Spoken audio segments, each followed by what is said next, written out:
This is Heart Rhythm TV. I'm Jessica Mullenix, and I'm joined today by EP physician Dr. Mountantonakis from Lennox Hill Hospital, Northwell Health. And we're here to discuss today your presentation for your abstract regarding COPD in atrial fibrillation and acute admissions. Could you tell us kind of the design of your study?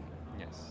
I think atrial fibrillation is an unrecognized problem in patients with COPD, so we collaborated with Medtronic to identify the prevalence of atrial fibrillation in patients who are admitted with COPD exacerbation and see what happens, see what's the incidence and what's the long-term outcome in terms of stroke. The study was conducted on 13,000 patients. That's an impressive number. 13,000 patients who had COPD, documented COPD, and had an implantable loop recorder. Okay.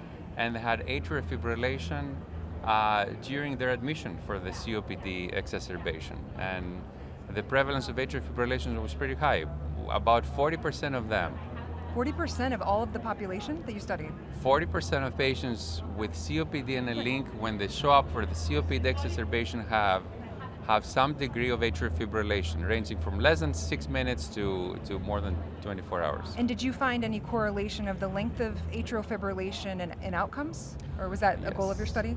Yes, it was I would say, an eye-opening result when we saw that after an average of about a year after they've been discharged with the hospital, about 40% of them had evidence of either stroke or a TIA. So 40% of them with atrial fibrillation while in the hospital for COPD will have a stroke.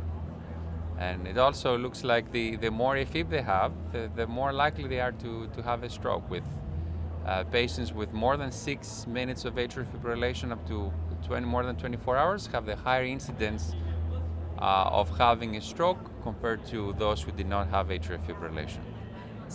So was there any other surprising things that you found in your study that you really weren't expecting? No, I think the mere incidence of atrial fibrillation in patients with COPD, it was, I think it's a significant result. I think we have to raise awareness that COPD is a significant risk factor for development arrhythmias. We see it in clinical practice. These are patients that many of us don't see at the EP office or in cardiology office. So the presence of COPD should alert our awareness that atrial fibrillation is a potential potential diagnosis. And then the really surprising incidence of 40% of stroke. 40% of stroke. Is a huge number. Yeah, this is something and this is life-altering or life-ending. This is life-altering that we often don't pay too much attention to. Right. So I appreciate your study, and I think do you see any future studies coming from this? Where do you think we need to look? Where do you think we need to investigate next? Absolutely. I think awareness, again, awareness to our colleagues, internist colleagues or pulmonologists. Yes. Oftentimes the symptoms of COPD can mask the presence of atrial fibrillation. These patients with COPD often have palpitations, right.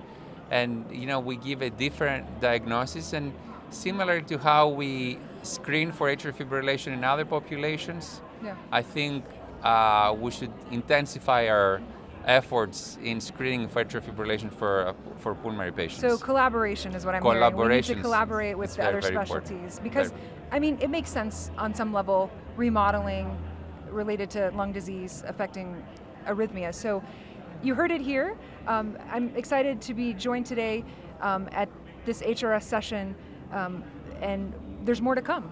There's absolutely more to come. Is there anything else you think we should know before we sign off? I think these are very strong messages. As you said, collaboration and awareness is very, very important. I'm looking forward to that happening. Okay. Well, thank you for joining us today, HRS TV at San Diego 2025.